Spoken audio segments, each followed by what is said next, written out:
हमारे उद्धारकर्ता प्रभु यीशु मसीह और आज के ही दिन पेंटिकोस्ट में बड़ी सामर्थ के साथ मानव जाति के ऊपर उतरने वाले हे पवित्र आत्मा, आप तीनों का आज की आराधना में हम स्वागत करते हैं और आपकी उपस्थिति के लिए हम धन्यवाद देते हैं।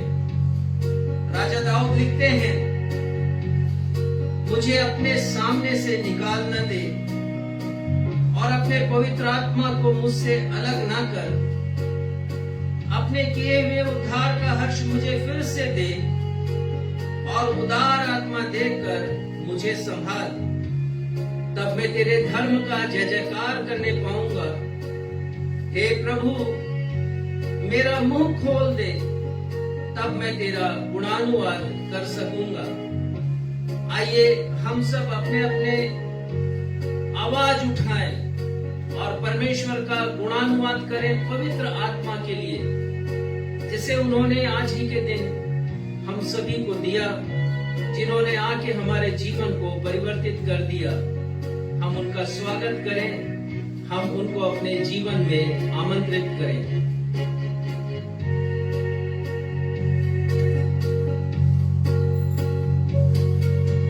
पवित्र आत्मा, पवित्र आत्मा,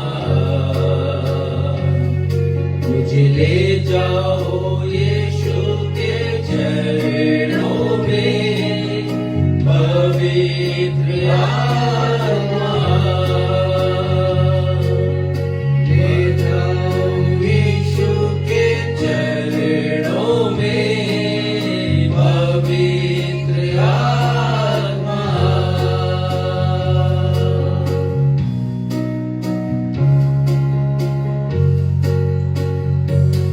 सिर्फ तेरे लिए यीशु, तेरे लिए, सिर्फ तेरे लिए यीशु, तेरे लिए, सिर्फ तेरे लिए यीशु, तेरे लिए मैं हाथ उठाता हूँ।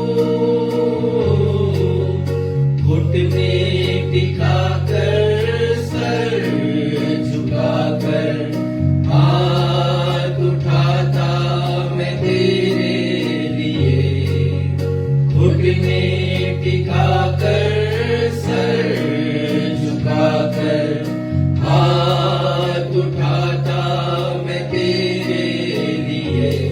सिर्फ तेरे लिए यीशु, तेरे लिए, सिर्फ तेरे लिए यीशु, तेरे लिए, सिर्फ तेरे लिए यीशु, तेरे लिए मैं हाथ उठाता हूँ। पवित्र आत्मा, पवित्र आत्मा, मुझे ले जाओ यीशु के चरणों में। पवित्र आत्मा, मुझे ले जाओ यीशु के चरणों में।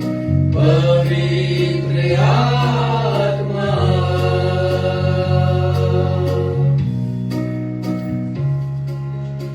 नवजीवन इवेंजेलिकल चर्च की 82वीं 82nd ऑनलाइन आराधना में मैं क्षितिज मसीह आप समस्त प्रभु भक्तों का अपने उद्धारकर्ता प्रभु यीशु मसीह के अतुलनीय नाम में स्वागत करता हूँ एवं आप सभी को जय यीशु, यीशु सहाय, शालोम, हालेलुया, जय मसीह की और प्रेज द लॉर्ड कहता हूँ।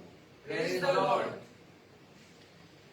प्रिय भाइयों और बहनों, आज पेंटिकोस्ट संडे या पेंटिकोस्ट का पर्व है। हम सब मसीहियों के लिए 5 दिन अत्यंत महत्व रखते हैं, अर्थात पहला प्रभु यीशु मसीह का जन्मदिन जिसे हम क्रिसमस के रूप में मनाते हैं। दूसरा, प्रभु यीशु मसीह का बलिदान दिवस अर्थात गुड फ्राइडे। तीसरा, प्रभु यीशु मसीह का पुनरुत्थान दिवस अर्थात ईस्टर। चौथा, प्रभु यीशु मसीह का स्वर्गारोहण अर्थात एसेंशन डे। और पांचवा, पवित्र आत्मा का अवतरण दिवस अर्थात पेंटिकोस्ट डे। परंतु ये कितने अफसोस की बात है कि हम मसीही लोग बड़ा दिन, गुड फ्राइडे और ईस्टर का पर्व तो बहुत अच्छे से मना लेते हैं, परंतु दो अन्य महत्वपूर्ण पर्व अर्थात प्रभु यीशु मसीह का स्वर्गारोहण तथा पेंटिकोस्ट पर्व को याद रखना और मनाना भूल जाते हैं। मसीही इतिहास में इन दोनों पर्वों का खास महत्व है। स्वर्गारोहण के महत्व के विषय हमारे पास्टर साहब ने पिछले रविवार आप सभी को विस्तार से बताया था। आज वे पेंटिकोस्ट के महत्व पर आप सभी को एक विशेष संदेश देंगे। इसलिए मेरा आग्रह है आप लोगों से कि आराधना के अंत तक आप सभी हमारे साथ बने रहें।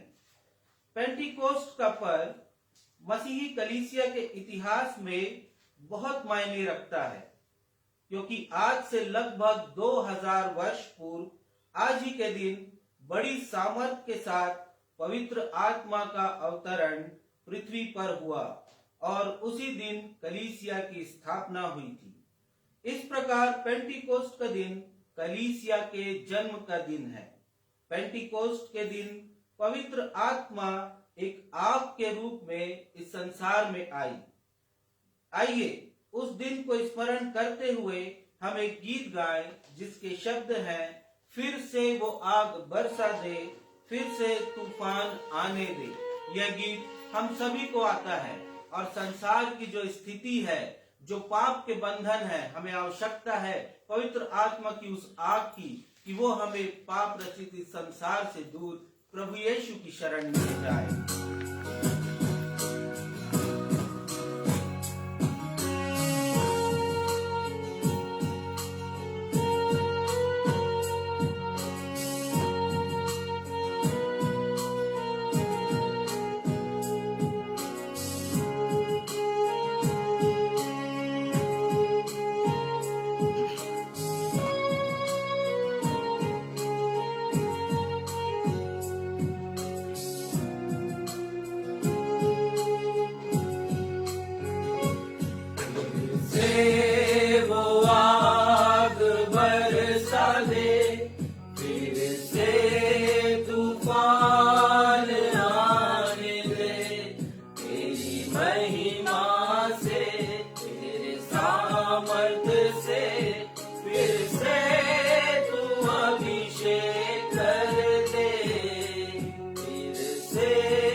पवित्र आत्मा के सामर्थ्य की आवश्यकता है, पवित्र आत्मा के अभिषेक की आवश्यकता है।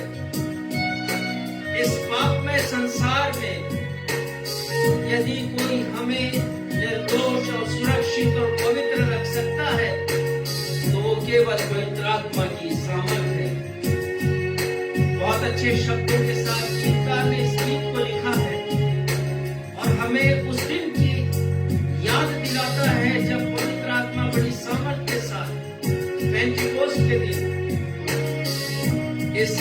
पृथ्वी पर आए थे।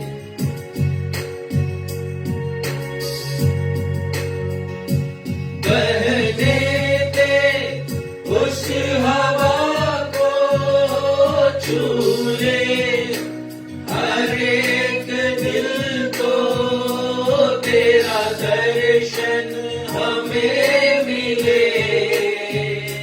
करते हैं प्रार्थना तुझसे।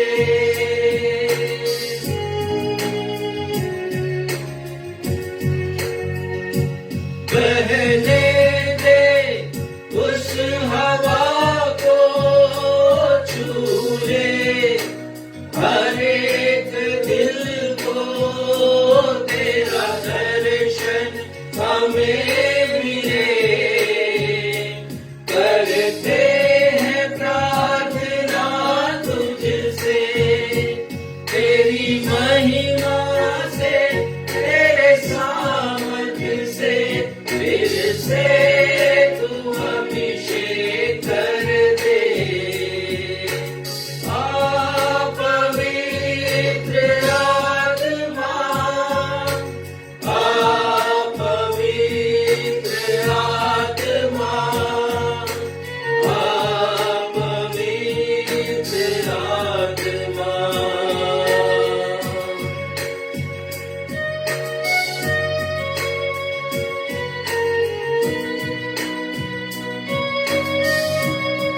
हाँ प्रभु, पवित्र आत्मा का कार्य है जीवन में परिवर्तन। परिवर्तन हमारे आचरण में, हमारे स्वभाव में, हमारे दृष्टिकोण में, हमारे विचारों में, हमारे हृदय का परिवर्तन। और होने दीजिए पिता, आज पेंटिकॉस्ट के दिन के समान हम पवित्र आत्मा के सामर्थ्य से भरकर अपने जीवन को परिवर्तित करें। खासकर इस संकट काल में पिता, हम आपके पास आ जाएं। पवित्र आत्मा के सामर्थ्य से वो हमारे हृदय को कायल करते हैं, हमसे बातचीत करते हैं।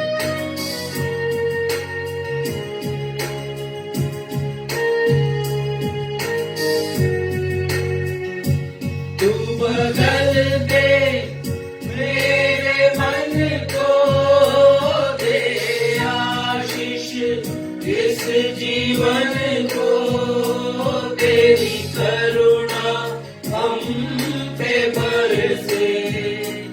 अपने मार्ग पे चला हमको,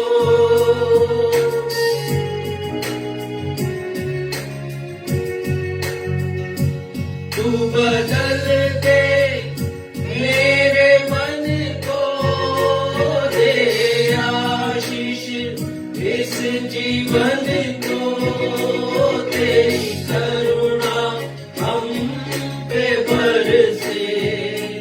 अपने मार्ग पे चला हमको, तेरी महिमा से, तेरे सामर्थ्य से, फिर से तू अभिषेक कर दे। आ पवित्र आत्मा, आ पवित्र आत्मा, आ पवित्र आत्मा, आ पवित्र आत्मा, आ पवित्र आत्मा, आ पवित्र आत्मा, आ पवित्र आत्मा।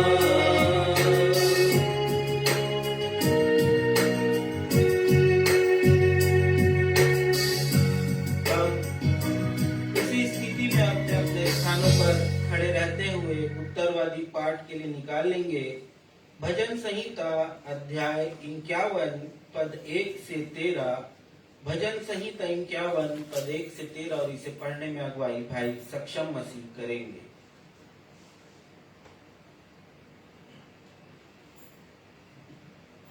धर्मशास्त्र से हम सब मिलकर निकाल लें भजन संहिता अध्याय 51, बुक ऑफ साम चैप्टर 51 वर्स 1 to 13, पद 1 से 13 तक, और 13वें पद को हम सब साथ में मिलकर पढ़ेंगे। जैसा कि हमारा दस्तूर रहा है, हम इन 13 पदों को उत्तरवादी की रीति से पढ़ लेंगे।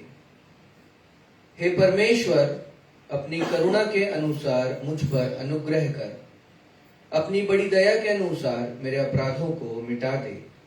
मुझे भली भांति धोकर मेरा अधर्म दूर कर और मेरा पाप छुड़ाकर मुझे शुद्ध कर।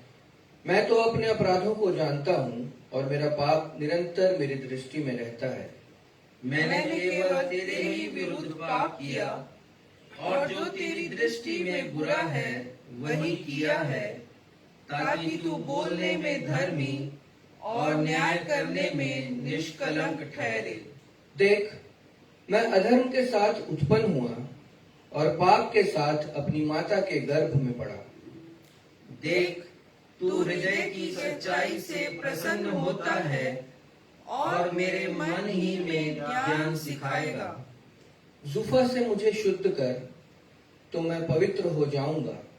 मुझे धो और मैं हिम से भी अधिक श्वेत बनूंगा। मुझे हर्ष और आनंद की बातें सुना, जिससे जो हड्डियां तूने तोड़ डाली हैं वे मगन हो जाएं। अपना मुख मेरे पापों की ओर से फेर ले और मेरे सारे अधर्म के कामों को मिटा डाल।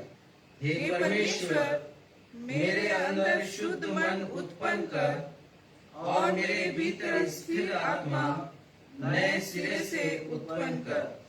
मुझे अपने सामने से निकाल न दे और अपने पवित्र आत्मा को मुझसे अलग न कर। अपने किए हुए उद्धार का हर्ष मुझे फिर से दे और उदार आत्मा देकर मुझे संभाल। 13वें पद को हम सब साथ में मिलकर के पढ़ लेंगे। तब मैं अपराधियों को तेरा मार्ग सिखाऊंगा और पापी तेरी ओर फिरेंगे। ये सत्य और जीवित परमेश्वर का सत्य और जीवित वचन है। परमेश्वर पिता अपने इस वचन के पढ़े जाने, सुने जाने और समझे जाने पे हम में से हर एक को अपनी बहुतायत की आशीषों से परिपूर्ण करें। हम सब कहें आमीन। आमीन। कृपया अपना स्थान ग्रहण कीजिए। अब कलीसिया के पास्टर इंचार्ज को अवसर होगा कि वे कलीसियाई सूचनाओं से हम सभी को अवगत करेंगे। सूचनाओं के पश्चात वे मध्यस्थता की प्रार्थना में हमारी अगुवाई भी करेंगे। यदि आपके पास कोई प्रार्थना का निवेदन हो तो उसे फेसबुक के कमेंट बॉक्स में लिखकर हमें भेज दीजिए, हम प्रार्थना करेंगे।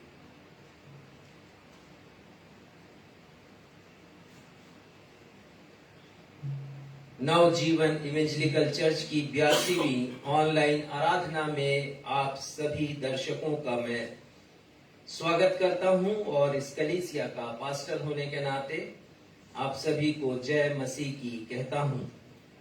जय मसीह। आज पेंटिकोस्ट संडे की आराधना है। पेंटिकोस्ट यहूदियों का पर्व है। यह अनाज की कटनी के पर्व के रूप में मनाया जाता है।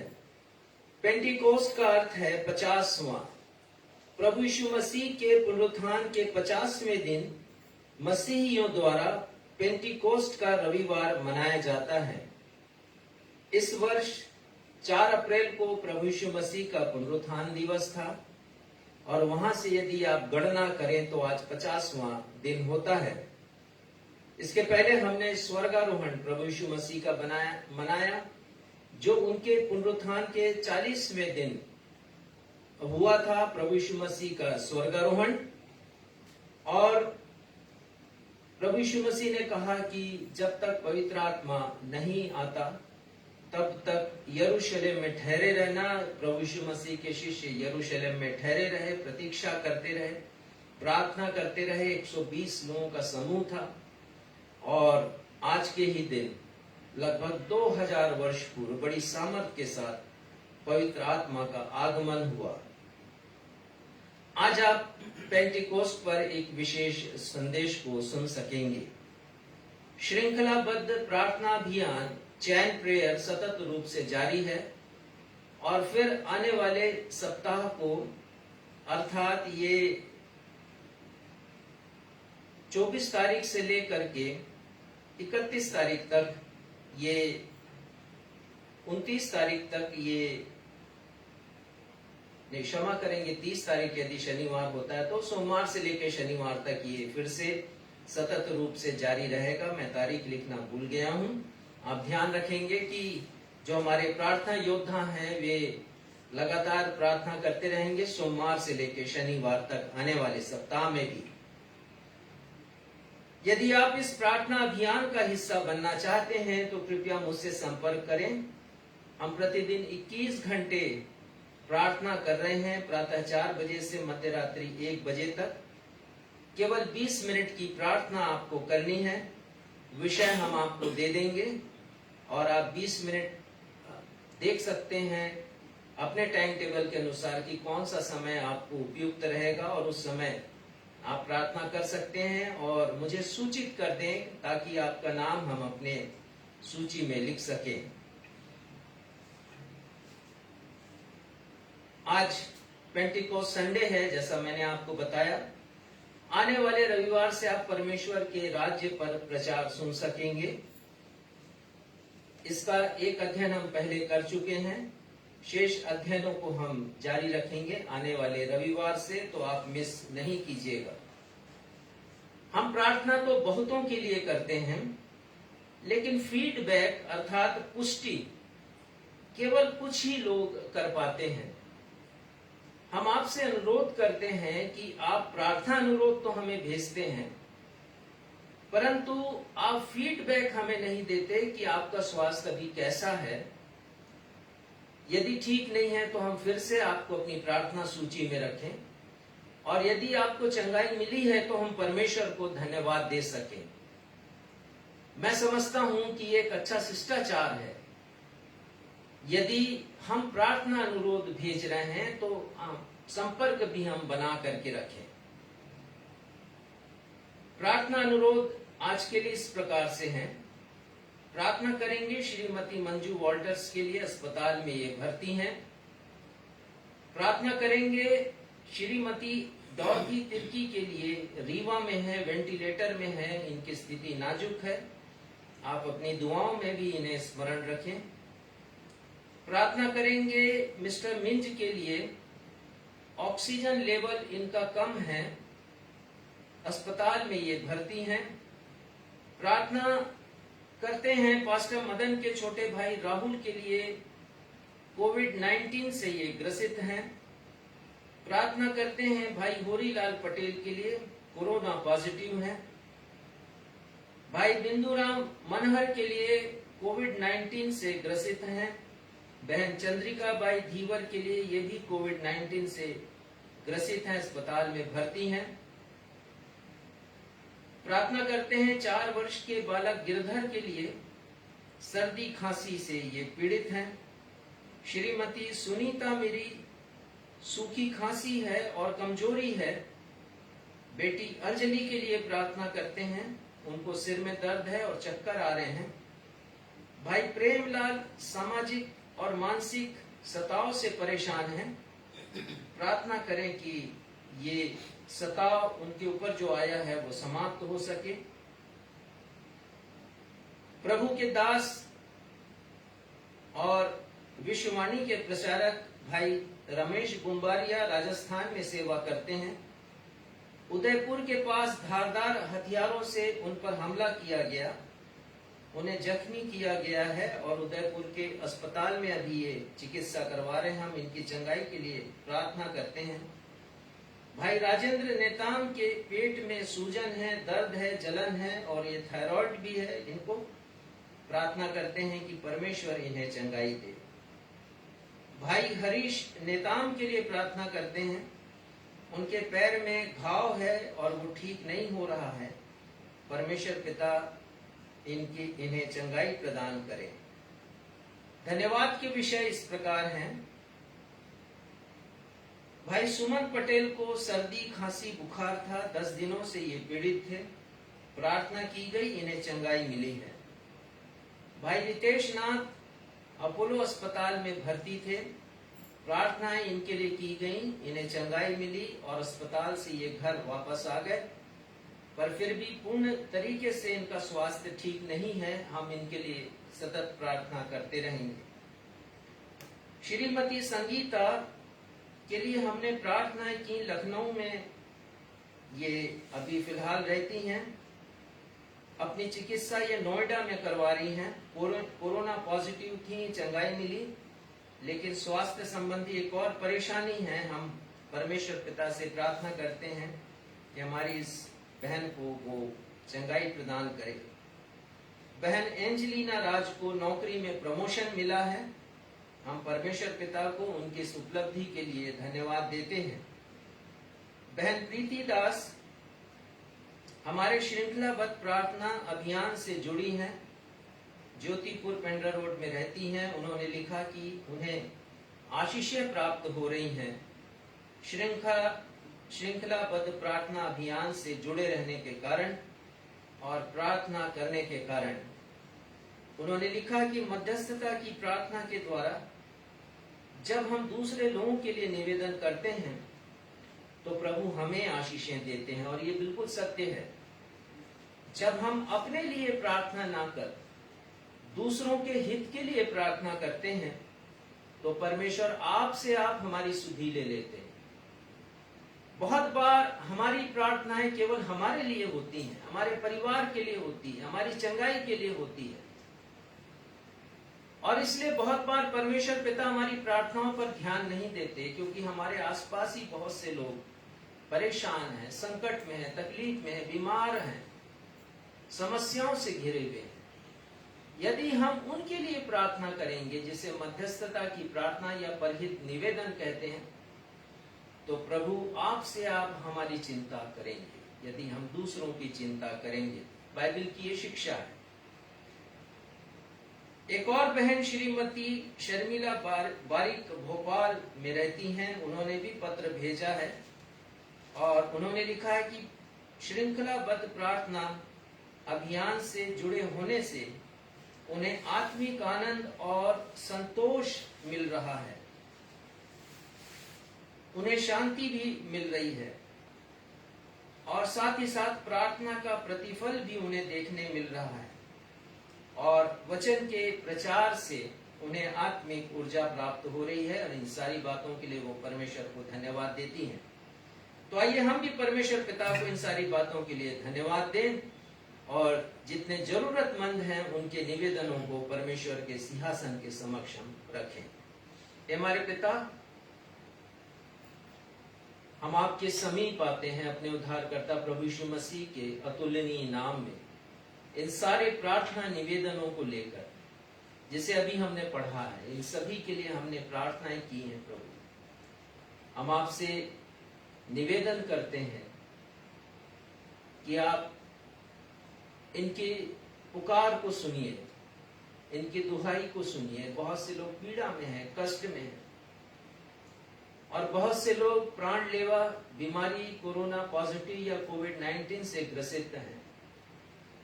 पिता, आप इन्हें चंगाई प्रदान करें। दूसरे अन्य जो रोगी हैं उन्हें भी चंगाई प्रदान करें, और होने दीजिए पिता कि चंगाई प्राप्त करके वे आपके नाम की महिमा कर सकें, स्तुति करें और आपको धन्यवाद देने वाले हो सके। पिता, हम धन्यवाद देते हैं कि हमारे बहुत से साथियों ने चंगाई को प्राप्त किया है, और धन्यवाद उन्होंने कहा है, और हम आपको धन्यवाद देते हैं प्रभु हर एक उस चंगाई के लिए, आवश्यकताओं की पूर्ति के लिए। पिता, प्रार्थना करते हैं कि उनके जीवन में आपकी कृपा और भी दिखाई दे,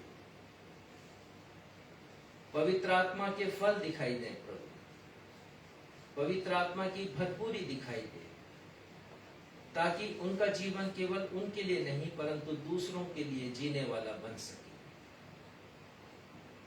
उनका जीवन दूसरों के उद्धार के लिए सोचे, दूसरों की मुक्ति के लिए सोचे।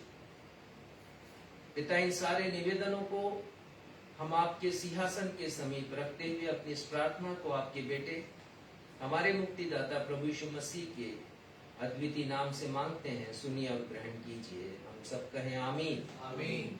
प्रभु की प्रार्थना भी हम सब कहेंगे।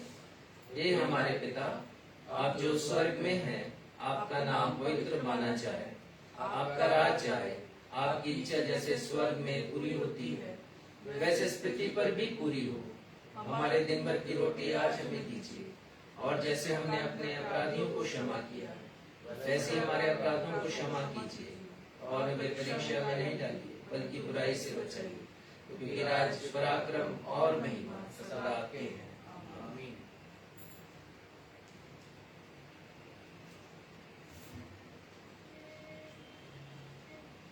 अब अवसर होगा कि हम अपनी अपनी भेंटों तथा धन्यवादी भेंटों को देने के द्वारा परमेश्वर पिता को महिमा प्रदान करें।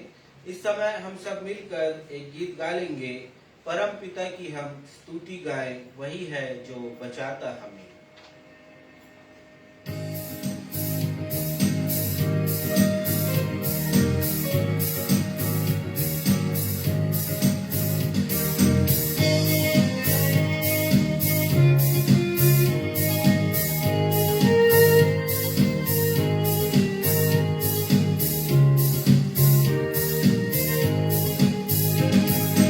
परम पिता की हम स्तुति गाएं, कोई है जो बचाता हमें। परम पिता की हम स्तुति गाएं, कोई है जो बचाता हमें।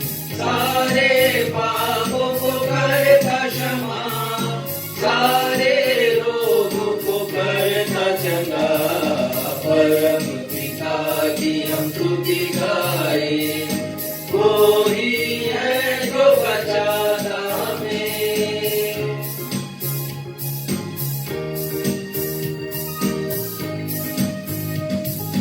धन्यवाद उसके आसनों में, आनंद से आए उसके चरणों में। धन्यवाद उसके आसनों में, आनंद से आए उसके चरणों में। संगीत गाकर खुशी से मुक्ति की चट्टान को जय करे।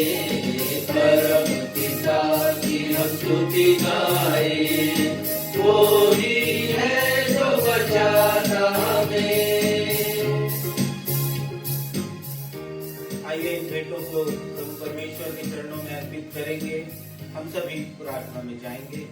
महान जीवित रूप रखकर पिता परमेश्वर, आराधना के इस समय जब हमने भेंटों को और धन्यवादी भेंटों को आपके चरणों में अर्पित किया है, प्रेम पिता, हम में से हर एक पर दया और अनुग्रह कीजिए और इन भेंटों को स्वीकार कीजिए। प्रेम पिता, प्रार्थना और विनती करते हैं कि जो कुछ भी हम इस संसार में रहते हुए अर्जित करते हैं उसका एक अंश हम आपके चरणों में ला करके रखते हैं, क्योंकि आप यही चाहते हैं कि आपके द्वारा दी गई आशीषों के बदले हम भी आपको कुछ दें।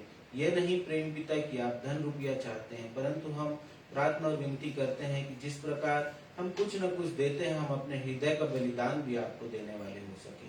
प्रार्थना और विनती करते हैं जब हम अपने लिए आशीषों और बरकत की मांग आपसे करते हैं तो हम पवित्र आत्मा की अगुवाई भी मांगे। प्रेम पिता, जैसा कि आज हम पेंटिकोस्ट का पर्व मना रहे हैं, होने दीजिए कि हर एक जन के जीवन में पवित्र आत्मा की अगुवाई हो और ये काम करने वाली हो सके।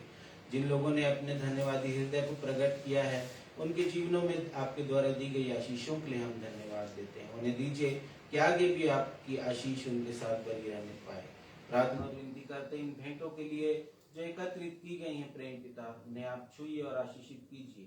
इन भेंटों का इस्तेमाल आपके नाम के महिमा और प्रचार के लिए होने वाला हो सके। आगे की आराधना में आपकी अगुवाई और अनुग्रह चाहते हैं और इस विनती को अपने उद्धारकर्ता प्रभु यीशु मसीह के मधुर और मीठे नाम से मांग लेते हैं। आमीन। आमीन। पवित्र शास्त्र बाइबल से पाठों के पठन का समय है। पहला पाठ जो पुराने नियम से लिया गया है, ये पाया जाता है यहेजकेल नबी की पुस्तक अध्याय 36 पद 24 से 27। यहेजकेल 36 पद 24 से 27, इसे पढ़ने में हमारी अगुवाई बहन आकांक्षा मसीह करेंगी। दूसरा पाठ जो नए नियम से लिया गया है, प्रेरितों की पत्री अध्याय 2 पद 1 से 6। प्रेरित अध्याय 2 पद 1 से 6, इसे मैं आप लोगों के समक्ष पढ़ूंगा।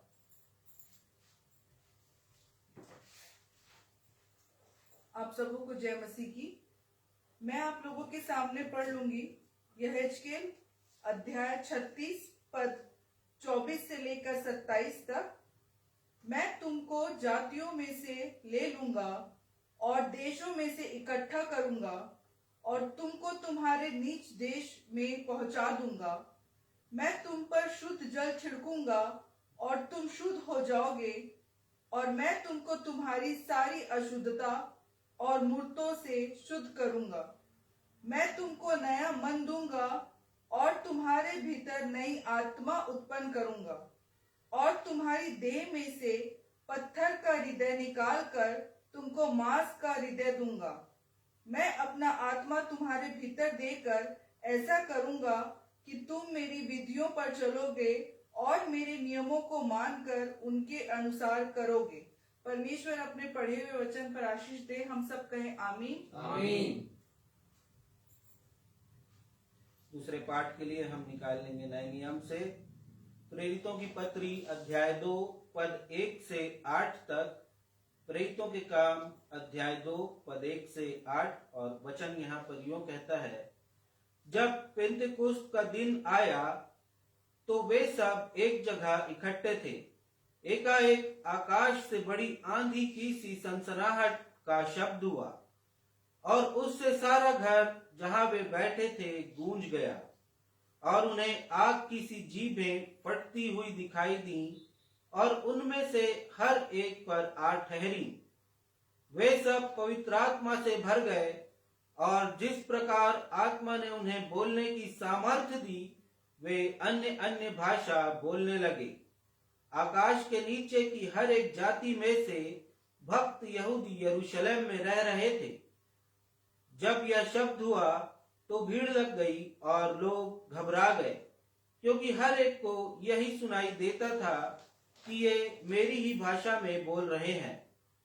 वे सब चकित और अचंभित होकर कहने लगे, देखो ये जो बोल रहे हैं क्या सब गलीली नहीं? तो फिर क्यों हम में से हर एक अपनी अपनी जन्मभूमि की भाषा सुनता है? यह जीवते परमेश्वर का जीवता वचन है। इसके पढ़े और सुने जाने पर परमेश्वर पिता हम में से हर एक को बहुत आयत की आशीषें प्रदान करें। सुसमाचार पाठ के आधार में हम सभी अपने अपने स्थानों में खड़े हो जाएंगे। आज का सुसमाचार का पाठ जो पाया जाता है यूहन्ना रचित सुसमाचार अध्याय 16 पद 5 से 11।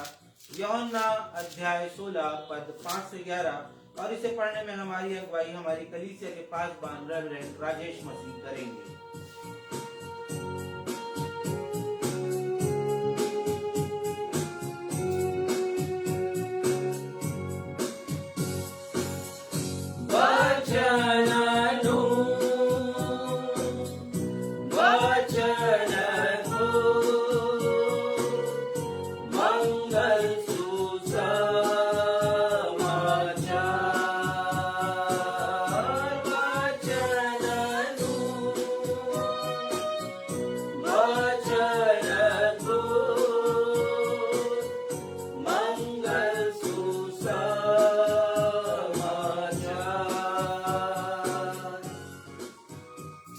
सुसमाचार का पाठ यूहन्ना रचित सुसमाचार उसका 16वां अध्याय उसकी पद संख्या 5 से लेके पद संख्या 11 तक। और यहाँ इस प्रकार लिखा है, अब मैं अपने भेजने वाले के पास जाता हूं और तुम में से कोई मुझसे नहीं पूछता कि तू कहां जाता है, परंतु मैंने जो ये बातें तुमसे कही हैं इसलिए तुम्हारा मन शोक से भर गया। तो भी मैं तुमसे सच कहता हूं कि मेरा जाना तुम्हारे लिए अच्छा है, क्योंकि यदि मैं ना जाऊं तो वह सहायक तुम्हारे पास नहीं आएगा, परंतु यदि मैं जाऊंगा तो उसे तुम्हारे पास भेज दूंगा और वह आकर संसार को पाप और धार्मिकता और न्याय के विषय में निरुत्तर करेगा। पाप के विषय में इसलिए कि वे मुझ पर विश्वास नहीं करते, और धार्मिकता के विषय में इसलिए कि मैं पिता के पास जाता हूं और तुम मुझे फिर न देखोगे, न्याय के विषय में इसलिए कि संसार का सरदार दोषी ठहराया गया है। ये प्रभु यीशु ख्रिस्त का सुसमाचार है। हे प्रभु यीशु ख्रिस्त, आपके नाम की महिमा हो, हम सब कहें आमीन।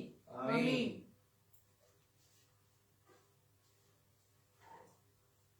आइए हम सभी के लिए अवसर होगा कि हम अपने पास्टर इंचार्ज रेवरेंड राजेश मसीह से पेंटिकोस्ट संडे पर एक विशेष संदेश सुनेंगे।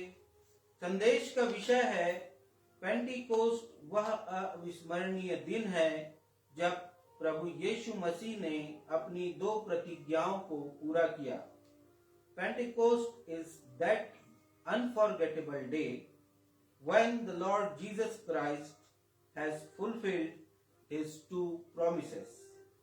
परंतु इससे पहले कि हम संदेश सुने, हम सभी अपने अपने मनों की तैयारी के लिए एक गीत गाएंगे और इस गीत के शब्द हैं, रूहे पाक खुदावंद आ तू आ।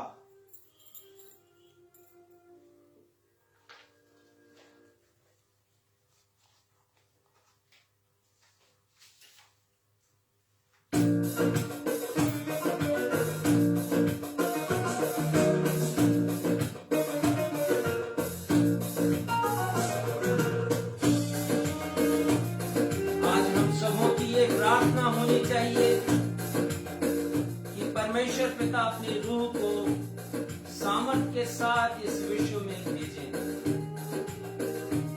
इस पाप के अंधकार में डूबे विश्व को यदि कोरोना वायरस जैसे संकट से कोई बचा सकता है तो वो पवित्र आत्मा की भरपूरी है, क्योंकि हमने पढ़ लिया कि वो जब आएंगे तो संसार को निरुत्तर करेंगे, कायल करेंगे संसार को, और ये पवित्र आत्मा कायल करता है, हमें अपने पाप के प्रति आगाह करता है और हमें पश्चाताप की तरफ लेकर जाता है।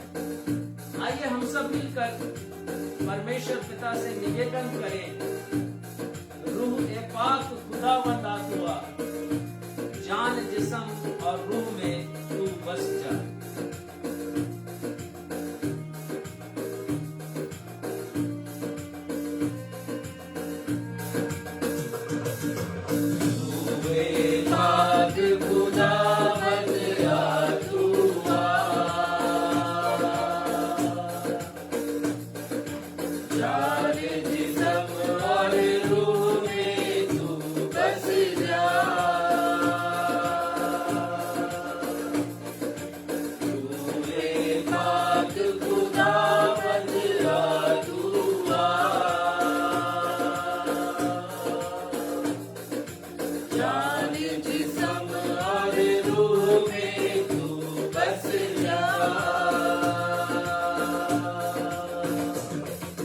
Ah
आइए हम उस परमेश्वर पिता से जिन्होंने अपने रूह को भेजा, हम विनती करें कि वो बारिश करे, रूह की बारिश करे हम सभी के ऊपर, ताकि पाप से भरा हमारा मन, हमारा हृदय वो साफ हो सके, वो पवित्र हो सके।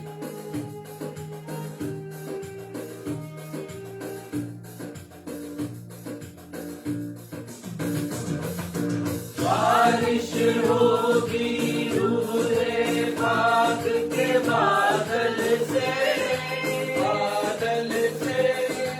धुल जाएंगे मैले मन के अंदर से।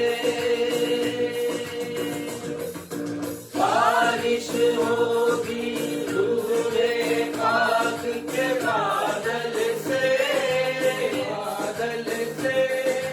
धुल जाएंगे मेरे मन के अंदर से।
आज विद्युत प्रवाह कई बार रुका रहा, इलेक्ट्रिसिटी फेल्योर, बिजली आती रही, बिजली जाती रही और हमें भी काफी व्यवधान हुआ और आराधना में भी आप सभी को कुछ परेशानी हुई होगी, मैं क्षमा चाहता हूं। वचन की ओर हम आएंगे। मसीही जगत के इतिहास में 5 महत्वपूर्ण घटनाएं घटित हुई। प्रारंभ में क्षितिज ने इसके बारे में वर्णन किया है, मैं रिपीट करूंगा। ये 5 महत्वपूर्ण घटनाएं ऐसी घटित हुई जिन्होंने कालांतर में संपूर्ण विश्व के इतिहास को प्रभावित किया है। इन 5 घटनाओं का वर्णन यदि देखा जाए तो एक ही सुसमाचार में संत लूका ने किया है। वो वैद्य थे, आज की भाषा में कहें तो फिजिशियन या डॉक्टर। उन्होंने इन 5 घटनाओं का वैज्ञानिक तरीके से विवरण दिया है अपने सुसमाचार में। और न सिर्फ लूका रचित सुसमाचार में परंतु प्रेरितों के काम में भी इन घटनाओं का वर्णन है। ये 5 घटनाएं हैं जिसने पूरे विश्व को और विश्व के इतिहास को प्रभावित किया है। वो ये है, पहला प्रभु यीशु मसीह का जन्म, दूसरा प्रभु यीशु मसीह की मृत्यु, तीसरा प्रभु यीशु मसीह का पुनरुत्थान, चौथा प्रभु यीशु मसीह का स्वर्गारोहण और 5वां पेंटिकोस्ट का दिन, जो आज का दिन है। आज के ही दिन लगभग 2000 वर्ष पूर्व प्रभु यीशु मसीह ने अपनी 2 प्रतिज्ञाओं को पूरा किया। पिछले सप्ताह हमने प्रभु यीशु मसीह के स्वर्गारोहण पर विचार किया। स्वर्गारोहण के पूर्व प्रभु यीशु मसीह ने अपने शिष्यों को 5 आज्ञाएं दी। पहली आज्ञा उन्होंने कहा, प्रेरितों के काम 1 अध्याय उसके 4 पद में उन्होंने कहा, यरूशलेम को नहीं छोड़ना। दूसरी आज्ञा उन्होंने दी अपने शिष्यों को, उन्होंने कहा कि पिता की उस प्रतिज्ञा की प्रतीक्षा करना। यह केवल एक प्रतिज्ञा नहीं, परंतु 2 प्रतिज्ञा, जिसकी प्रतीक्षा करने प्रभु यीशु मसीह ने अपने शिष्यों से कहा था। और वो कहते हैं, जिसकी चर्चा तुम मुझसे सुन चुके हो। इन दोनों प्रतिज्ञाओं की चर्चा प्रभु यीशु मसीह ने अपने शिष्यों से कही थी। 5वें पद में हम प्रभु यीशु मसीह की तीसरी आज्ञा के विषय पढ़ते हैं, जो उन्होंने अपने शिष्यों को दिया। उन्होंने कहा, थोड़े दिनों के बाद तुम पवित्र आत्मा से बपतिस्मा पाओगे। और पद 8 में प्रभु यीशु मसीह कहते हैं, जब पवित्र आत्मा आएगा तब तुम सामर्थ्य पाओगे, और इसलिए तुम्हें ठहरे रहना है, तुम्हें प्रतीक्षा करनी है। और 5वीं आज्ञा प्रभु यीशु मसीह ने दी गवाह बनने की। पृथ्वी के कोने कोने में गवाह बनने की आज्ञा प्रभु यीशु मसीह ने अपने शिष्यों को दी।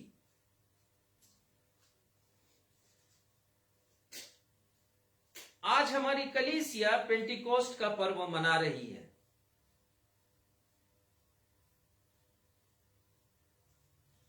और आज जिस विषय पर हम चिंतन करेंगे वो विषय है, पेंटिकोस्ट का दिन अविस्मरणीय दिन है।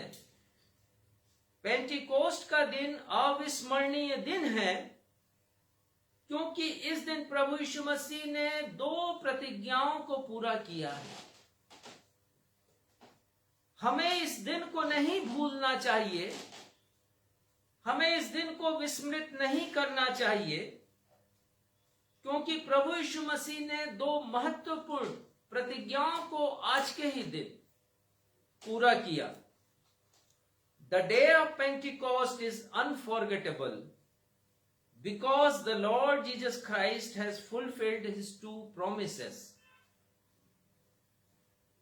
पर इसके पहले कि हम विषय के ऊपर जाएं और उन प्रतिज्ञाओं को देखें जिसे प्रभु यीशु मसीह ने आज के ही दिन पूरा किया, मैं आपको पेंटिकोस्ट के इतिहास के बारे में जानकारी देना चाहता हूं।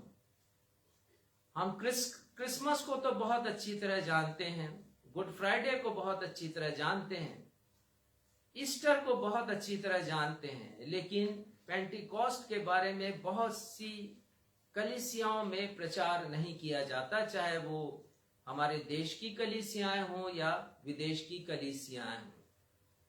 बहुत से लोग इस दिन को नजरअंदाज करते हैं, लेकिन जब आप गहराई से इसके अध्ययन को करते हैं और इसके विषय में जानते हैं, तो आप आश्चर्यचकित रह जाते हैं। मैं कुछ जानकारी आपको देना चाहता हूं।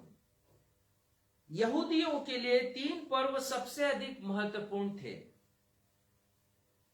और ये इतने महत्वपूर्ण थे कि दूर दूर देशों में रहने वाले यहूदी भी इन पर्वों को मनाने के लिए तीर्थ यात्रा पर यरूशलेम आया करते थे। और ये पर्व है फसह का पर्व, और हम सब जानते हैं फेस्टिवल ऑफ पास ओवर। और प्रभु यीशु मसीह ने फसह का पर्व अपने शिष्यों के साथ मनाया था बृहस्पतिवार के दिन। हम सब इस बात को जानते हैं, उन्होंने प्रभु भोज की स्थापना भी की। दूसरा पर्व जिसे यहूदी लोग बड़े उत्साह और उमंग से मनाते थे, वो तंबुओं या झोपड़ियों का पर्व है, फेस्टिवल ऑफ टैबरनेकल, तंबुओं का पर्व।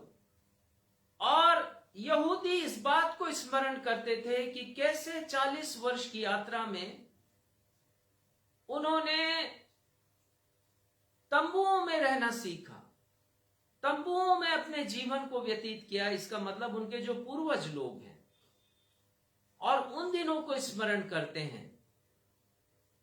और तीसरा पर्व उनके लिए जो बड़ा खास था वो है कटनी का पर्व या फेस्टिवल ऑफ हार्वेस्ट। फसह का पर्व या अखमीरी रोटी के पर्व के एक दिन के पश्चात 7 सप्ताहों के समाप्त होने पर 50वां दिन जो ऐसी आज्ञा थी, उस दिन पेंटिकोस्ट का पर्व तुम मनाना। दरअसल ये पेंटिकोस्ट का जो शब्द है वो ग्रीक भाषा है, और उनके लिए जो शब्द आया था वो कटनी का शब्द है, फेस्टिवल ऑफ हार्वेस्ट। ग्रीक भाषा में पेंटिकोस्ट का मतलब होता है 50वां दिन। आज 50वां दिन है। प्रभु यीशु मसीह के पुनरुत्थान दिवस से यदि आप गणना करें तो आज 50वां दिन है। बहुत अच्छा ये कैलकुलेशन है। और आज के ही दिन जो फेस्टिवल ऑफ हार्वेस्ट या कटनी का दिन था, परमेश्वर पिता ने पवित्र आत्मा को बड़े सामर्थ्य से इस पृथ्वी पर भेजा, ताकि पवित्र आत्मा से लोग पवित्र आत्मा के प्रभाव से जीवनों में परिवर्तन आए और आत्माओं की कटनी काटी जा सके। यहूदियों के लिए फेस्टिवल ऑफ हार्वेस्ट 2 कारणों से बड़ा महत्वपूर्ण था। पहली बात, कटनी का पर्व परमेश्वर को धन्यवाद देने का पर्व था। उपज होती थी और बड़े हर्ष के साथ वो उपज को परमेश्वर के भवन में लाया करते थे, परमेश्वर को धन्यवाद देते थे।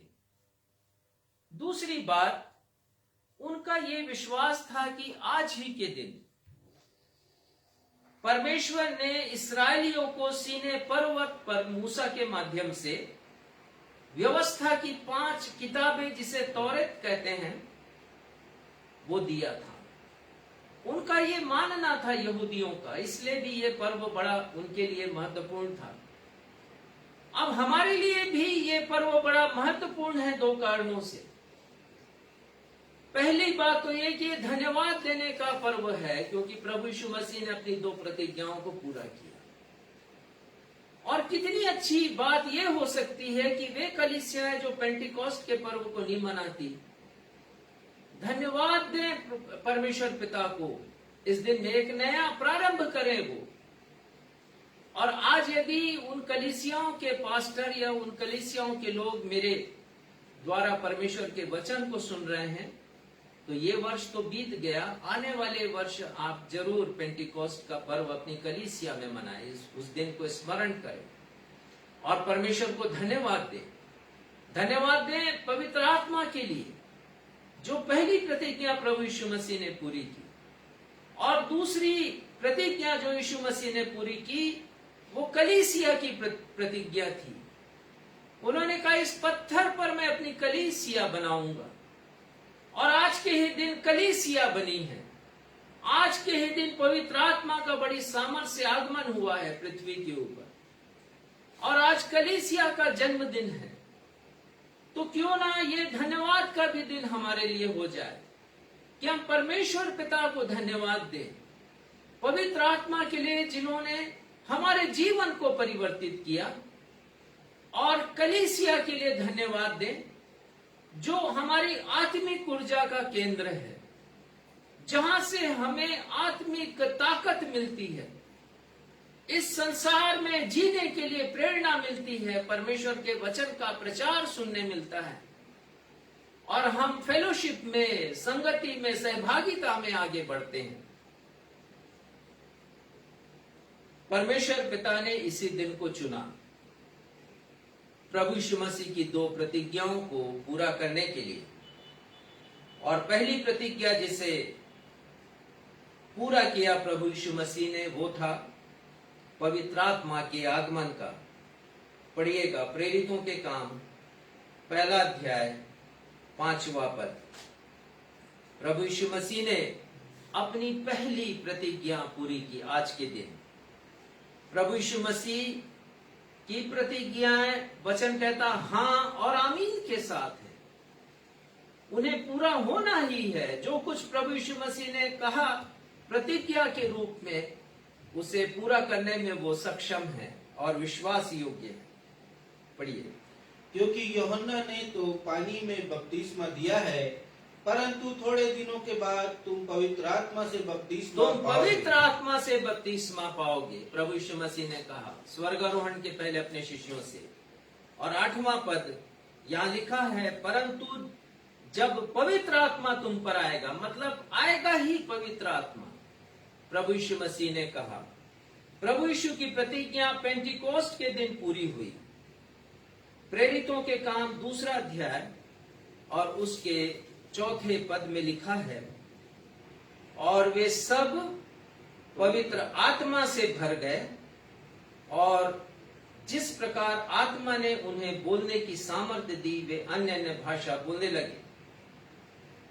जितने लोग उस उपरौठी कोठरी में उपस्थित थे, अर्थात 120 लोग, जो 10 दिनों से प्रार्थना कर रहे थे और प्रतीक्षा कर रहे थे पवित्र आत्मा की, पवित्र आत्मा उनके ऊपर उतरा बड़ी सामर्थ के साथ, और इसकी व्याख्या हम आगे देखेंगे।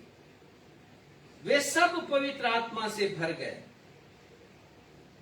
ऐसी बात नहीं है कि पवित्र आत्मा का आगमन केवल का विवरण हमें नए नियम में ही मिलता है। पुराने नियम में भी उल्लेख है पवित्र आत्मा का, लेकिन जिस भरपूरी, जिस सामर्थ के साथ पवित्र आत्मा आज के दिन आए, आज से 2000 वर्ष पूर्व, वैसी सामर्थ और वैसी भरपूरी के साथ पुराने नियम में ऐसा कोई विवरण हमें पढ़ने नहीं मिलता। कुछ संदर्भ है, मैं देना चाहूंगा। आज का उत्तरवादी का पाठ हमने पढ़ा भजन संहिता 51, उसका 11वां पद, भजन संहिता 51 उसका 11वां पद। मुझे अपने सामने से निकाल न दे और अपने पवित्र आत्मा को मुझसे अलग न हाँ, कर। यहाँ पर पवित्र आत्मा शब्द आया। दाऊद कहते हैं अपने पवित्र आत्मा को मुझसे अलग नहीं कर। और उसी प्रकार यशायाह नबी लिखते हैं 63 अध्याय के 10वें पद में, तो भी इस्राएलियों ने बलवा किया और उसके पवित्र आत्मा को खेदित किया। परमेश्वर के उपकारों को उन्होंने विस्मृत कर दिया और परमेश्वर के पवित्र आत्मा को उदास किया, खेदित किया। मैं इसीलिए कह रहा हूं कि आज का पर्व हम सभी के लिए मनाने योग्य पर्व है। हम विस्मृत ना करें परमेश्वर पिता के इस बड़े उपकार को, जिसे उन्होंने मेरे ऊपर, आपके ऊपर और कलीसियाओं के ऊपर किया है, अपना आत्मा भेजकर। ये बहुत बड़ा उपकार है परमेश्वर पिता का, और हम पवित्र आत्मा को खेदित ना करें।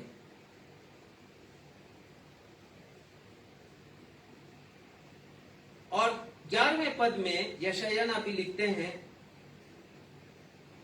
परमेश्वर ने उनके बीच अपना पवित्र आत्मा डाला, वो कहां है?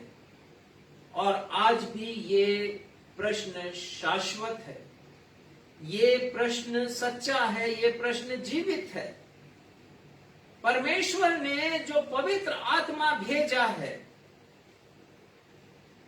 हम सब के लिए, कलीसियाओं के लिए, आज वो पवित्र आत्मा कहां है? क्या वो पवित्र आत्मा कलीसियाओं में है? क्या वो पवित्र आत्मा लोगों के जीवन में है? क्या उस पवित्र आत्मा का प्रभाव कलीसिया या लोगों के जीवन में दिखाई देता है? या कलीसिया किसी दूसरे एजेंडे में खोई हुई है? कलीसिया के चिंतन का विषय कुछ और हो गया है। यशायाह नबी पूछते हैं, वो पवित्र आत्मा जिसे परमेश्वर ने दिया था, वो आज कहां है?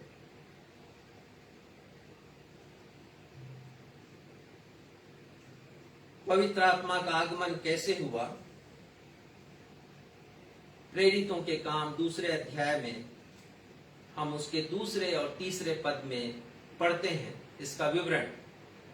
मैं बार बार इस बात को कह रहा हूं कि पवित्र आत्मा बड़ी भरपूरी के साथ और सामर्थ के साथ आए, लेकिन कैसे आए इसे हम समझेंगे। दूसरा और तीसरा पद, पवित्र आत्मा का जब आगमन हुआ तब 3 बातें हुई, आप ध्यान से सुनिएगा।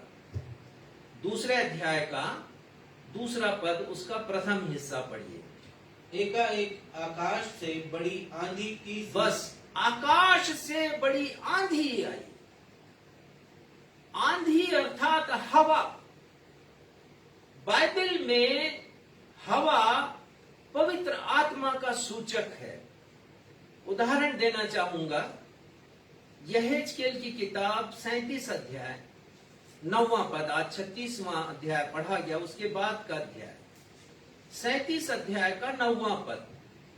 तब परमेश्वर ने, हाँ पढ़िए, तब उसने मुझसे कहा, उसने अर्थात परमेश्वर ने मुझसे कहा, हे अर्थात यहेजकेल से कहा, हे मनुष्य के संतान, हाँ, सांस से भविष्यवाणी कर। सांस से भविष्यवाणी कर। सांस का मतलब हवा है। और आजकल तो बहुत अच्छी तरह हम समझ रहे हैं कि ऑक्सीजन किसे कहते हैं। ऑक्सीजन हमारे लिए आवश्यक क्यों है? हमारी सांस के लिए। और लोगों की सांसें रुक रही हैं बिना हवा के, बिना ऑक्सीजन के। तो परमेश्वर ने यहेजकेल से कहा है कि सांस से भविष्यवाणी कर। और पद 10 में आया है कि जब यहेजकेल ने सांस से भविष्यवाणी की तो ऐसा हुआ कि वहां सूखी हड्डियां पड़ी हुई थी और उन सूखी हड्डियों में मांस चढ़ने लगा और उनमें जीवन आ गया। यही कार्य पवित्र आत्मा करते हैं।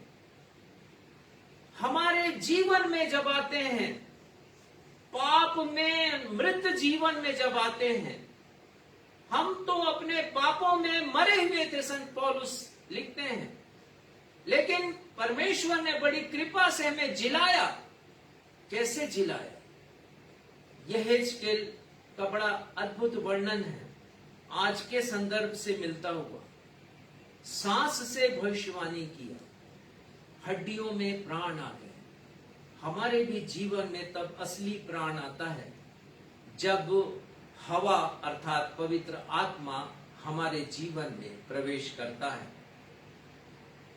यूहन्ना 3:8 में एक और उदाहरण देना चाहूंगा। प्रभु यीशु मसीह ने निकोदेमुस से वार्तालाप किया और वार्तालाप करते समय उन्होंने हवा का उदाहरण दिया। 3 अध्याय का 8वां पद पढ़िएगा, यूहन्ना 3 अध्याय 8वां पद। और प्रभु यीशु मसीह ने हवा को आत्मा से बड़ी खूबसूरती के साथ जोड़ा है, पढ़िएगा। हवा जिधर चाहती है उधर चलती है, हवा जिधर चाहती उधर चलती है, और तू उसका शब्द सुनता है, तू उसका शब्द सुनता है, परंतु नहीं जानता कि वह कहाँ से आती और किधर को जाती। हाँ, और आगे, जो कोई आत्मा से जन्मा है वह ऐसा जो ही कोई है। आत्मा से जन्मा है वो ऐसा ही है।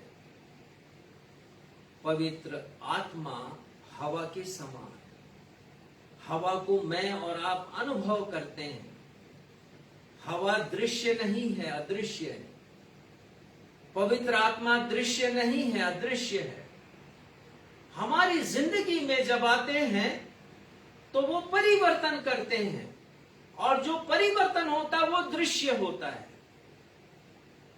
हवा हमें दिखाई नहीं देती, लेकिन हवा का प्रवाह दृश्य को परिवर्तित कर देता है। दूसरी बात, पवित्र आत्मा का आगमन हुआ तब कौन सी बात घटित हुई? 2 अध्याय का 2 पद का दूसरा हिस्सा पढ़िएगा, प्रेरितों के काम, 2 अध्याय का 2 पद। और उससे सारा घर जहाँ वे बैठे थे गूंज गया। आंधी की सनसनाहट का, आंधी की सी सनसनाहट का शब्द हुआ। हाँ, और जिससे सारा घर जहां वे बैठे थे गूंज उठा। सनसनाहट का शब्द और गूंजना आवाज का प्रतीक है। हम शब्द कहते हैं, शब्द अपने मुंह से निकालते हैं, और जो शब्द निकालते हैं उसमें एक आवाज होती है। हर शब्द की अलग अलग आवाज होती है। उसी आवाज से हम समझते हैं कि शब्द क्या कहा गया है। परमेश्वर ने आदम को पुकारा जब उसने पाप किया। परमेश्वर कहते हैं, आदम तू कहां है? आदम कहता है कि मैं तेरा शब्द सुनकर डर गया। शब्द आवाज को उत्पन्न करता है। शाऊल दमिश्क जा रहा था मसीहियों को सताने के लिए। प्रभु यीशु मसीह ने पुकारा, हे शाऊल, तू मुझे क्यों सताता है? उसने लिखा कि मैं शब्द तो सुनता था लेकिन देखता नहीं था। आवाज, पहला हमने देखा कि हवा आंधी के रूप में पवित्र आत्मा है। दूसरा, आवाज के रूप में। और ये आवाज भी अदृश्य है, ये एक वाणी है, ये शब्द है। हम इसको देखते नहीं हैं, ये अदृश्य है और ये प्रभाव उत्पन्न करती है। ये आवाज, पवित्र आत्मा भी वैसे ही है, अदृश्य है लेकिन वो हमसे बातचीत करते हैं, हम उनका एहसास कर सकते हैं। और तीसरी बात हम देखेंगे, पवित्र आत्मा का आगमन कैसे हुआ। तीसरा पद पढ़िएगा। और उन्हें आग की सी जीभें फटती हुई दिखाई दी। अग्नि, आग, और आग की सी जीभें फटती हुई दिखाई दी। जलती झाड़ी में मूसा ने परमेश्वर का दर्शन किया। लिखा है कि वो झाड़ी जल तो रही थी लेकिन खाक नहीं हो रही थी। अग्नि तो है वहां पर, लेकिन वो उस झाड़ी को तबाह नहीं कर रही थी। ये पवित्र आत्मा की आग है और आग में तपन होता है।